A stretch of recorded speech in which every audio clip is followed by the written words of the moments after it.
Detroit, Reynaldo Lopez said he was strong, and felt no signs of fatigue. White Sox manager Rick Renteria thought otherwise. View full game coverage in the midst of another excellent start, one in which the 24-year-old righty held the Tigers to 2 runs on 5 hits Friday night in Detroit. Lopez didn't return to the mound for the 8th inning.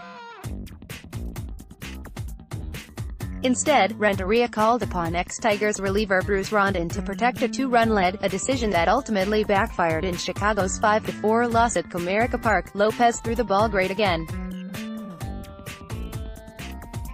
Another tremendous outing, Renteria said. But he was out of gas after the 7th. He was done. The switch proved costly as Rondon promptly gave up a leadoff double to Jose Iglesias before leaving a slider up to Leonys Martin, whose liner into right field played at Iglesias and put the tying run on base. Martin's RBI single made it 4-3 and Nicholas Castellanos followed with an RBI double that scored Martin in a close play at the plate that prompted a review. Trace Thompson's throw home appeared to beat Martin, but the throw forced White Sox catcher Omar Narvaez slightly up the third baseline, allowing Martin to narrowly elude Narvaez's tag attempt. The call stood following a review that lasted slightly less than 2 minutes. Video, CWS at det. Martin scores game-tying run. Call stands. Rondon mowed down Tigers hitters in Chicago in April in what was his first appearance against his former team. But the 27-year-old former closer was unable to mimic his success Friday. It marked Chicago's 5th consecutive loss to the Tigers, dating back to last season. "I thought Bruce's velocity was good," Renteria said. "He just left a couple sliders in the middle of the plate," a key figure in Chicago's rebuild. Lopez held Detroit hitless through 3 innings Friday night before Martin broke up the no-hit bid with a sharp grounder to right field. In all, Lopez allowed just 2 runs, needing 96 pitches to log 7 innings. "It was a long outing, but I was feeling good," Lopez said through an interpreter. Sometimes, the manager makes a decision that you have to agree with. Lopez has recorded 8 quality starts in his last 9 games dating to last September, and has done so in dominating fashion, particularly against the Tigers. In 2 starts against Detroit this season, Lopez owns a 1.29 ERA, allowing just 7 hits and striking out 8. Both of his starts, however, have resulted in losses. "On my side, I felt happy with my outing," Lopez said.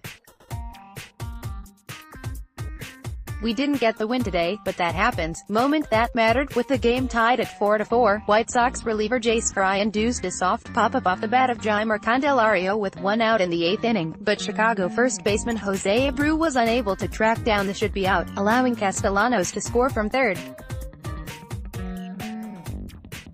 Video, CWS at det. Candelario gives Tigers lead with RBI single. Loop single provided what proved to be the game-winning run. The White Sox threatened in the 9th after Yolmer Sanchez led off with a single, but Tigers closer Shane Green got Abreu to ground into a 6-4-3 double play before striking out Daniel Palka to preserve the win. Sound smart. Lopez has now recorded 8 quality starts in his last 9 games dating to last September. The 24-year-old righty has allowed 2 or fewer earned runs in 8 of his last 10 starts, and entered Friday ranked 10th in the American League with a 2.98 ERA.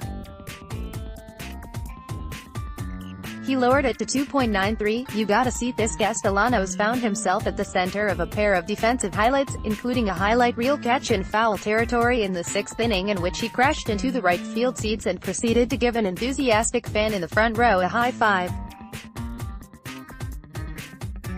The previous inning, Castellanos seemingly saved a run by throwing out Palka, who was attempting to stretch a single into a double. "The first words out of my mouth were, 'Oh crap,'" Castellanos said, "because I knocked his beer everywhere, all over him and his wife or his girlfriend." He said, "Well, did you at least catch it?" And I was like, "Yeah." And then he said, "Yeah," and then we high-fived. It was pretty cool, man. Video, CWS at that. Castellanos makes super catch near railing, said it. I don't know if either Yoan Moncada or Jose Abreu had a good beat. Abreu is usually really good on those fly balls, even the ones that go behind him, like that one. He seemed to get turned around quite a bit. Renteria, on Candelario's go-ahead RBI bloop single middle replay of the day. Castellanos' game-tying RBI double in the 8th inning scored Martin in a close play at the plate that led to a review. Thompson's throw home appeared to beat Martin, but the throw forced Narvaez slightly up the third baseline, allowing Martin to narrowly elude his attempted tag. The call stood following a review that lasted slightly less than 2 minutes. Video, CWS at that. Castellanos doubles and Martin call stands up next. The White Sox on Saturday will try to cool off Tigers starter Francisco Liriano, who is coming off a dominant start in which he allowed just 1 hit in 8 scoreless innings. Chicago will counter with Hector Santiago, who has filled in capably for spot starts and now for the demoted Carson Fulmer. Santiago has allowed 3 or fewer runs in his last 2 starts. First pitch is set for 3:10 p.m. CT James Schmel is a contributor to MLB.com based in Detroit. Read more. Chicago White Sox